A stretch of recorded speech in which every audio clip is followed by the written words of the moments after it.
हम एक स्कूल में प्रोग्राम कराने गए थे। It was inter college. तो वहां के प्रिंसिपल साहब ने हमें बुलाया, ध्यान से सुनिएगा। वहां के प्रिंसिपल साहब ने हमें बुलाया और बोला कि कबीर भाई एक बार हमारे साथ थोड़ा बैठिए प्रोग्राम से पहले। मैंने कहा जरूर। हम बैठे उनके पास, तो उन्होंने एक बात कही, कहा कि देखो मैं ओपनली बोलता हूँ, मुझे डिप्रेशन है। प्रिंसिपल साहब ने कहा देखो जिससे जहां बैठना एक बार सेट हो जाओ, है ना, बीच बीच में कोई उठेगा नहीं थोड़ी देर के लिए, नहीं तो सब उसी को देखने लग जाते हैं। बैठ जाओ जिसको, एक बार सेट हो जाओ। सभी हो गए, सभी सेट। तो उन्होंने कहा कि मुझे डिप्रेशन है और मैं चाहता हूं कि आप मेरे बच्चों को कुछ ऐसा सिखाकर जाओ कि कल को उन्हें डिप्रेशन ना हो। तो बच्चों से जब मुलाकात हुई तो मन में एक बात आई जो आपके साथ रखना चाहूंगा। आपके बच्चे हैं, आप में कुछ टीचर्स हैं, कुछों के बच्चे स्कूल जाते हैं, घर का माहौल कैसा होता है। चलो एक बात पे चिंतन करते हैं।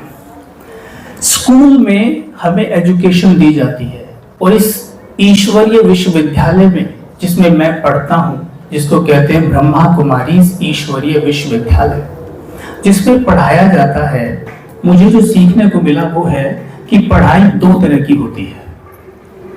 एक है जिस्मानी पढ़ाई, एक है रूहानी पढ़ाई। क्या? राइट? एक है जिस्मानी पढ़ाई, एक है रूहानी पढ़ाई। इस बात को यहीं रोक लेते हैं, दूसरी तरफ चलते हैं। अभी इस पर आएंगे और दूसरी तरफ चल रहे हैं। एक माँ जब अपने बच्चे को पाल पोष के बड़ा करती है तो उसके लिए सबसे अधिक महत्वपूर्ण चीज क्या है? कोई बताएगा आपने? माताएं बैठी हैं। जब आपने बच्चे को पाल पोष के बड़ा किया तो उसके लिए दो चीज बड़ी महत्वपूर्ण थी। क्या थी वो? हाँ जी, किसी ने बोला क्या? हाँ जी, क्या? पतंजलि का योग? नहीं, पता नहीं क्या बोला। एनीवे, मैं आप सोच रहे हैं पता नहीं कितना मुश्किल प्रश्न पूछ लिया। इसका उत्तर सिंपल है, मेरे साथ बोलिएगा। एक तो है दूध, एक है खिलौना। यही चाहिए ना बच्चे को, है ना? दूध और खिलौना, राइट? जरा विचार करिए आप, दूध और खिलौने में भी महत्वपूर्ण क्या है? दूध या खिलौना, है ना? मान के चलिए एक बच्चा बहुत भूखा है और उसकी मां उसको केवल खिलौने खिलौने देती रहती है। एक खिलौना उसको अमेरिका से लाके देती है, ऑस्ट्रेलिया से लाके देती है, कनाडा से लाके देती है, लेकिन उसको दूध नहीं पिलाती, बस उसको केवल खिलौने देती रहती है। क्या वो बच्चा उन खिलौनों से खेल पाएगा? नहीं खेल पाएगा ना। लेकिन अगर उस बच्चे को दूध पिला दिया जाए तो वो खिलौनों से खेल पाएगा, राइट? ठीक बिल्कुल वैसे ही सिंपल इक्वेशन है। हमारे पास भी एक बच्चा है और वो बच्चा है मेरा मन। ठीक है? किसका मन? मेरा मन। इस मन को भी दूध और खिलौने चाहिए। ठीक है? अब पढ़ाई वाली बात पे आते हैं। जिस्मानी पढ़ाई इस बच्चे के लिए खिलौने लेके आती है। क्या लेके आती है? ठीक है? और रूहानी पढ़ाई इस बच्चे के लिए दूध लेके आती है। समझ में आई बात? नहीं आई ना? फिर से बोलो। आती तो थाली बजाते हैं, आई नहीं है, नहीं है। फिर से बोलो, पीछे वालों की समझ में नहीं आई। रूहानी पढ़ाई इस मन बच्चे के लिए दूध लेके आती है, जिस्मानी पढ़ाई खिलौने लेके आती है। जो एजुकेशन हमें स्कूल्स में दी जाती है, कॉलेजेस में दी जाती है, दिस इज वेरी इंपॉर्टेंट। मैं ये नहीं कह रहा हूं पढ़ाई किसी काम की नहीं है, नहीं, खिलौने भी बहुत जरूरी हैं। सब कुछ चाहिए, गाड़ी, बंगलो, एसी, फ्रिज, सब कुछ चाहिए, सारे इस मन के खिलौने ही ये चाहिए। लेकिन दूध की तो कोई बात ही नहीं कर रहा है। अरे मन बच्चे से कोई पूछ तो ले कि भाई तू भूखा है, और वो मन बच्चा निरंतर रोए जा रहा है, रोए जा रहा है, रोए जा रहा है, और उसको ले खिलौना, ये खिलौना, वो खिलौना, आज ये लेंगे, आज वो लेंगे, आज ये लेंगे, लेकिन दूध की तो कोई बात ही नहीं करता। इसीलिए WHO has declared भारत, यानी वैसे तो डिप्रेशन ऐसी बीमारी जो पूरे वर्ल्ड में फैली हुई है आज, यानी मानसिक बीमारी सबसे अधिक फैली हुई है, सबसे ज्यादा आज, उसमें भी मेरा देश नंबर 1 है। जबकि हमारे देश में, ध्यान देना, भक्ति, पूजा, अर्चना, अजाने, प्रार्थनाएं सबसे ज्यादा होती हैं। यस और नो? क्या मैं ये कह दूं कि हमारे देश में परमात्म प्रेमी सबसे ज्यादा हैं? यस और नो? ओके, तो क्या मैं ये कह दूं कि यहां परमात्मा से अपने मन के तार जोड़ने वाले सबसे ज्यादा हैं? ओके, मेडिकल साइंस कहती है आप जैसे को याद करते हो आप वैसे बन जाते हो। यस और नो? राइट। अभी आप किसी दुखी व्यक्ति को याद करके देखो, आपका चेहरे पर बारे बच जाएंगे। आप किसी ऐसे व्यक्ति को याद करके देखो जो बहुत खुश रहता है, आपके चेहरे पे स्माइल आ जाएगी। यस, वो व्यक्ति वहां है फिर भी आपके चेहरे पे दुख और खुशी क्यों दिखाई दे रही है? क्योंकि हमारा माइंड उससे जुड़ गया और वहां से वो करंट पास कर रहा है। यस, तो मैं ये कह रहा हूं कि मेरे देश में भक्ति पूजा अर्चना सबसे ज्यादा होती है, तो परमात्मा से मन के तार जोड़ने वाले यहां सबसे ज्यादा हैं, तो सबके मन के तार परमात्मा से जुड़े हुए हैं, तो इसका मतलब तो साफ हुआ कि सबके मन में परमात्म करंट आना चाहिए। यस और नो? तो क्या फिर परमात्मा को डिप्रेशन हुआ है? सोचते हैं इस बात पे थोड़ा सा। तो क्या परमात्मा, गॉड, अल्लाह, ईश्वर, जो भी हम कहें, तो क्या उसको डिप्रेशन हो गया है? पर हमने तो सिद्ध कर दिया ना कि परमात्मा को डिप्रेशन हुआ है, क्योंकि हम परमात्मा को सबसे ज्यादा याद करते हैं और मेरा देश डिप्रेशन में नंबर 1 है। मेरे देश का हैप्पीनेस इंडेक्स विश्व में 126वें नंबर पे है। देखो आप, नंबर 1 पे नहीं, 126वें पे। ठीक है, अब बताइए, कहीं ना कहीं कुछ तो गड़बड़ है, कुछ ना कुछ तो गड़बड़ है, कहीं ना कहीं कोई तो प्रॉब्लम है। आपके मोबाइल में बैटरी है, राइट? इसकी बैटरी चार्ज है तो आप बैठ के वीडियो बना पा रहे हो, राइट? अगर इसकी बैटरी चार्ज ना होती तो क्या आप वीडियो बना पाते? चाहे इसकी कीमत 1 लाख ही क्यों ना होती तो भी क्या बना पाते? सिर्फ वीडियो ही नहीं, आप इससे कितने सारे काम करते हैं। क्यों? क्योंकि रोज सवेरे उठकर आप इसे हमेशा चार्जिंग पे लगाते हो, कभी भी चार्जिंग पे लगाना नहीं भूलते। लेकिन कभी खुद से सवाल पूछा है, एक माइंड रूपी बैटरी इस बॉडी के अंदर है, बॉडी को मोबाइल मान लो, है ना, और माइंड को बैटरी मान लो, क्या कभी बैटरी को हम चार्जिंग पे लगाते हैं? पूछते हैं खुद से, क्या हम कभी इसे चार्जिंग पे लगाते हैं? मान लीजिए, चलो मान लेते हैं, हाँ भाई लगाते हैं हम तो, भाई जी प्रार्थना करते हैं, आरती गाते हैं, वो हम जानते हैं अच्छे से कि आरती पूजा करते हुए मेरा मन वहां कितनी देर टिकता है, हम सब जानते हैं।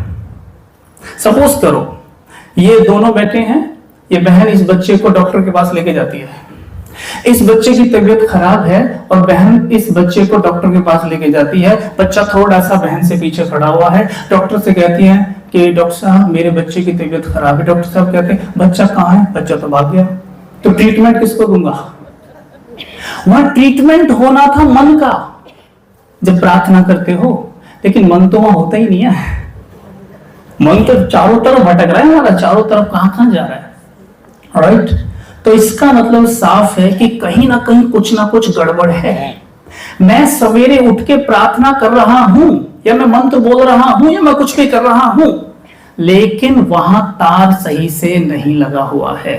कई बार हमारे साथ ऐसा होता है कि मोबाइल की बैटरी चार्ज करने के लिए मोबाइल को पावर हाउस में लगाते हैं, लेकिन वो सॉकेट में करंट ही नहीं होता, या उसे लूज छोड़ देते हैं। 1 घंटे बाद आते हैं, यहाँ तो कुछ हुआ ही, ये तो और कम हो गई।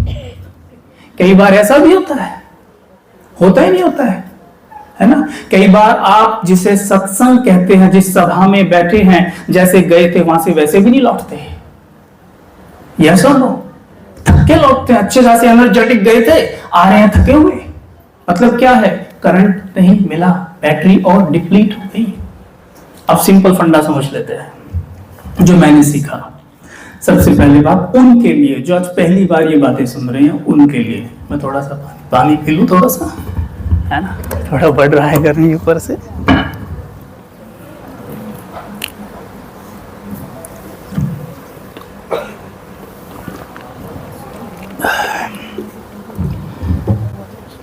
हाँ जी, नहीं ठीक है। अच्छा, आवाज तो साफ आ रही है ना? कानों को तो नहीं चुभ रही है? अगर चुभे तो थोड़ा धीमा कर देना। नहीं चुभे तो पूछ लेना इनसे, चुभ रही है? नहीं नहीं ठीक है। अच्छा मैं तो भूल गया सब कुछ, क्या बात कर रहे थे? हाँ जी मन नहीं है, मन बैटरी की बात हो रही थी, बैटरी। अच्छा अच्छा ठीक है ओके।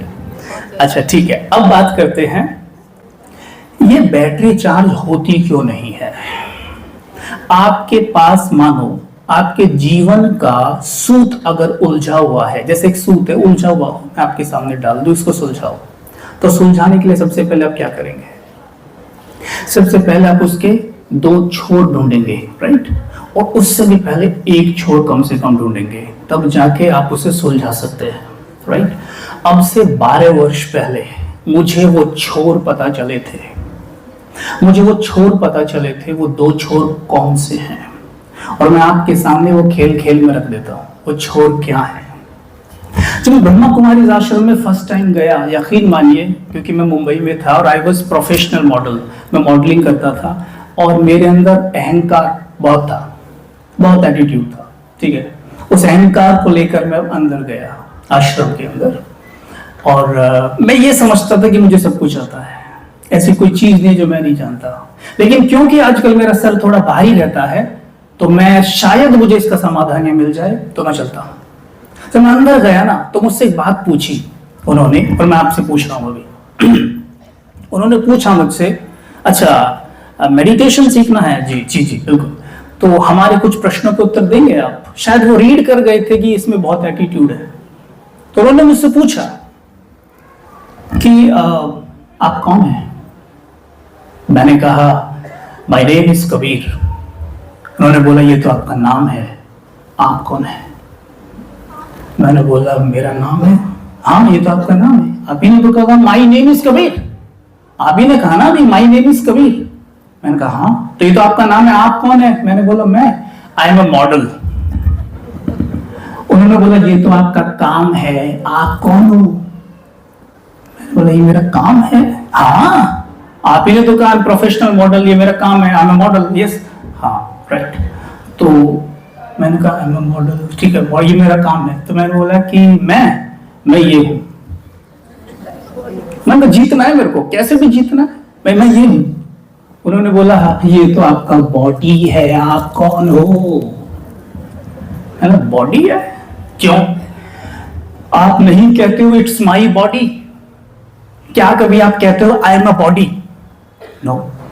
जब आपके शरीर में तकलीफ होती है क्या आप नहीं कहते मेरे शरीर में तकलीफ है?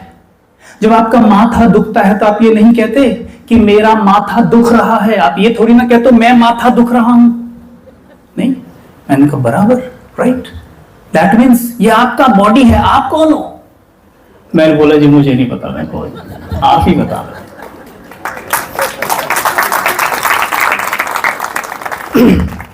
तो उन्होंने मुझे क्या बताया सुनो, उन्होंने मुझे बताया आप वो हो जब मां के गर्भ में ना 3 महीने का शरीर तैयार हो जाता है, उसमें प्राण आते हैं।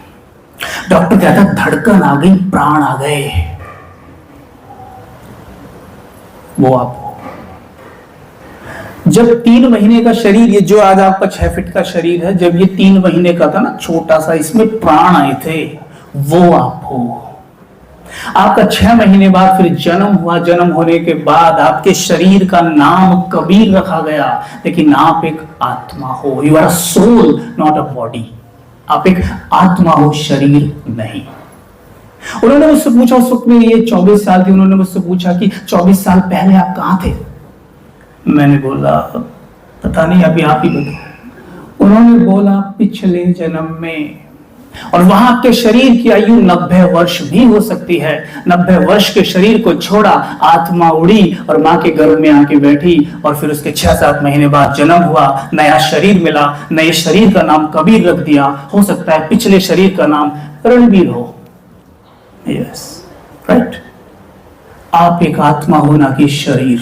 और यही हम जब थोड़े बूढ़े हो जाते, थोड़े मैच्योर हो जाते हैं, हम ये चौराहे पर बैठकर आपस में बातें करते हुए कहते हैं क्या, हम तो सब ऊपर से आए हैं, और एक दिन ये सब छोड़ के हमें ऊपर ही जाना है। कहते नहीं कहते? ऊपर से कौन आया है? जाना किसको है? मैं कौन हूं? That's it. एक छोर मुझे मिल गया, ठीक है, एक छोर मिल गया, अब दूसरे छोर पे चल रहे हैं। जब मैं खुद को मां समझूं तो मुझे कौन याद आएगा? बेटा। जब मैं खुद को टीचर समझूं तो कौन याद आएगा? Student, right. जब मैं खुद को पिता समझता हूं तो कौन याद आते हैं? बच्चे। खुद को मैनेजर समझता हूं तो कौन याद आता है? एम्प्लॉइज और कंपनी, फैक्ट्री, राइट। जब मैं खुद को लॉयर समझता हूं तो कौन याद आता है? लेकिन जब मैं खुद को आत्मा समझता हूं तो कौन याद आएगा? कौन याद आएगा? जुड़ गया ना मन का तार।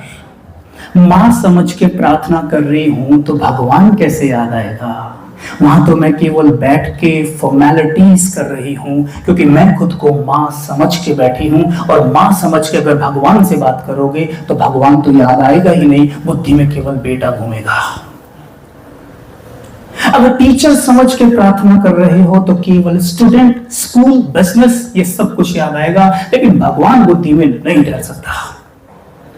मैं भी बहुत कुछ करता था। जब मेरी उम्र 24 वर्ष थी, उससे पहले तक मैं भी बहुत सारे प्राणायाम, मेडिटेशन, ध्यान, योग सब कुछ करता था। देखा जाए तो उस उम्र तक मेरे पास लगभग बहुत सारी चीजें थी जो 24 वर्ष की आयु तक लोगों के पास होती या होनी चाहिए।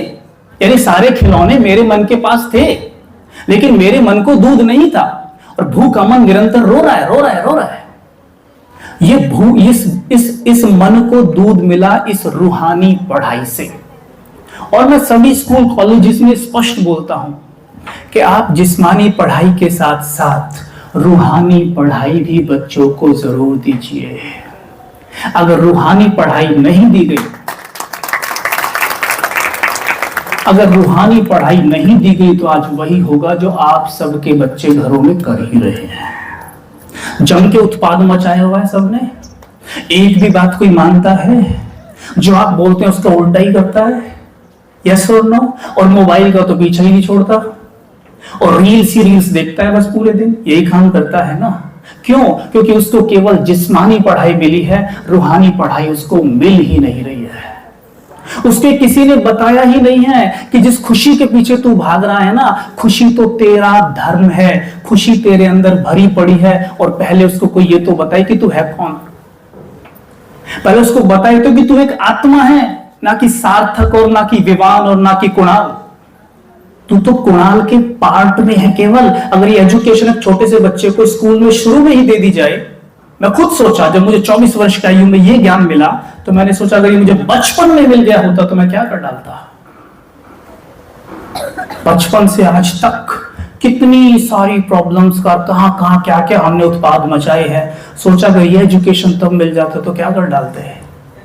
मन का नहीं पता, मन को कंट्रोल करने चल दिए। आपको पानी पीना है, ठीक है, और पानी किचन में रखा है, बराबर, तो आप किचन जाएंगे या नहीं जाएंगे पानी पीने? है ना? अपने मन को कंट्रोल करना है तो मन को कंट्रोल करने के लिए पहले ये तो पता हो कि मन है कहां।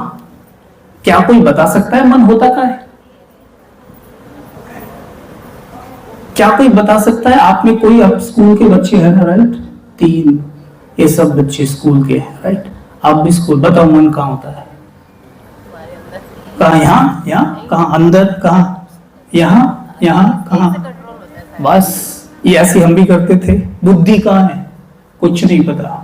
बुद्धि कहां है? नहीं पता। हमें तो इतना भी नहीं पता कि मन और मस्तिष्क अलग अलग होते हैं, राइट? माइंड और ब्रेन अलग अलग होते हैं। Brain is a part of body, mind is part of soul. Mind आंखों से नहीं देखा जा सकता, बुद्धि आंखों से नहीं देखी जा सकती, वैसे आत्मा भी आंखों से नहीं देखी जा सकती। मन और बुद्धि आत्मा के अंदर होते हैं, और ये जो है ये मस्तिष्क, ये बॉडी का पार्ट है। मन मस्तिष्क के द्वारा बॉडी को चला रहा है, बट ये एजुकेशन तुम्हारे पास है ही नहीं। तो वो बच्चा लगा पड़ा है मोबाइल की रील्स रील्स रील्स रील्स देखने, डोपामाइन क्रिएट हो रहा है, डोपामाइन क्रिएट हो रहा है। वो डोपामाइन की भरपूरता करने के लिए, उसकी भूख को मिटाने के लिए केवल रील्स देखे जा रहा है, रील्स देखे जा रहा है, रील्स देखे जा रहा है। उसे किसी ने बताया नहीं, जिस खुशी के पीछे तू भाग रहा है वो खुशी तेरे अंदर ही है, केवल कुछ देर के लिए साइलेंस में बैठ तो सही।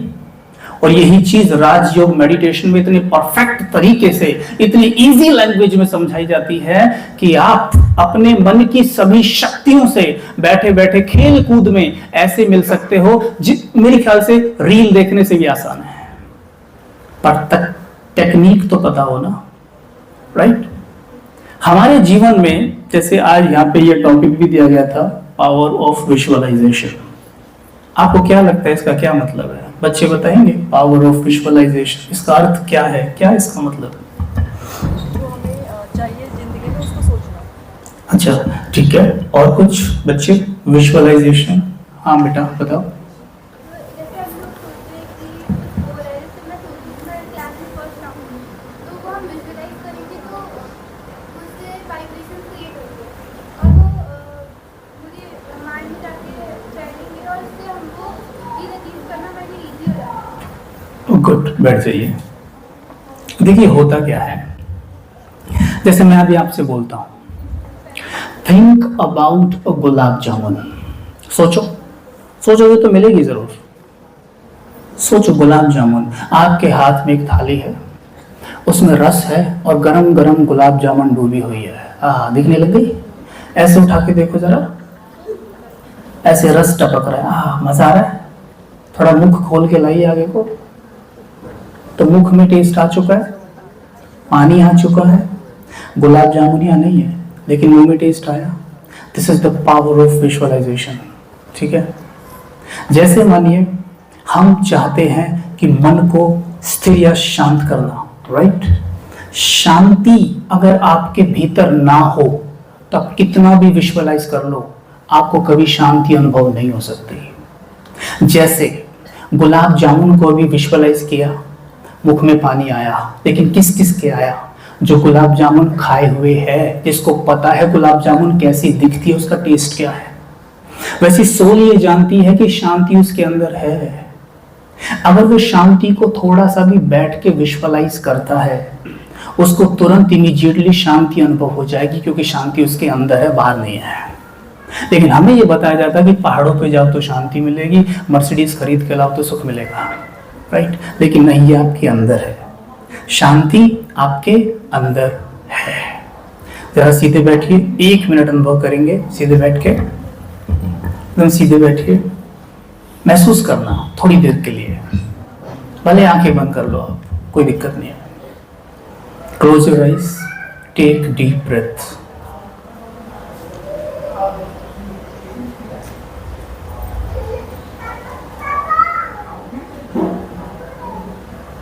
फिर से डीप ब्रेथ।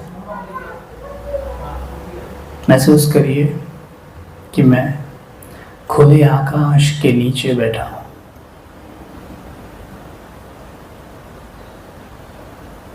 मेरे पास नदी बह रही है, नदी के किनारे पानी की आवाज सुनिए, पंछियों की आवाज सुनिए, कोयल की आवाज सुनिए।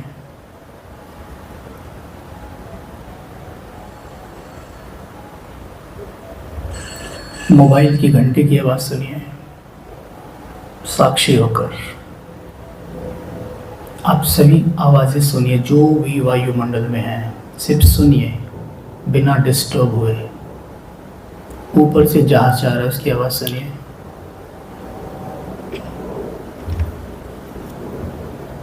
अभी हम अनुभव कर सकते हैं कि इनमें से कोई भी आवाज मुझे डिस्टर्ब नहीं कर रही है। क्यों? क्योंकि मैं शांत स्वरूप आत्मा हूं।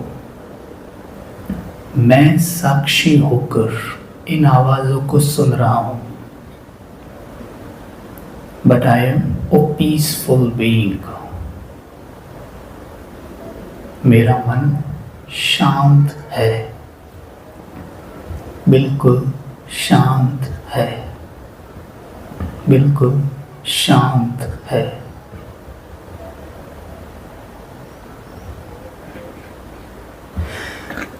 कल्पना करिए कि आप नदी के किनारे से उठकर अपने घर की तरफ जा रहे हैं।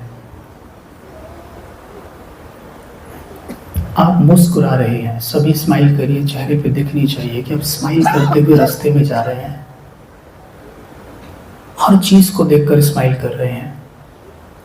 प्रकृति कितनी सुंदर है, आसमान कितना सुंदर है,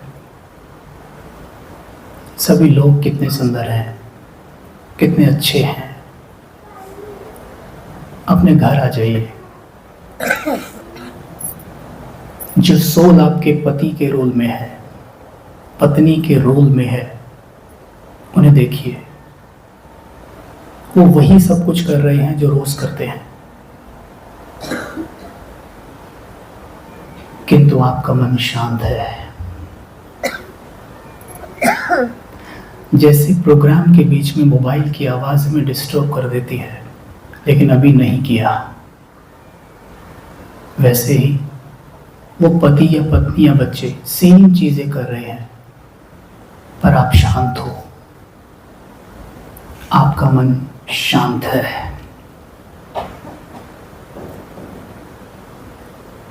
आप केवल सोच रहे हैं कि मैं ईश्वर का बच्चा हूं। जैसे परमात्मा शांति के सागर हैं, वैसे मैं भी एकदम शांत हूं, बिल्कुल शांत। ओम शांति।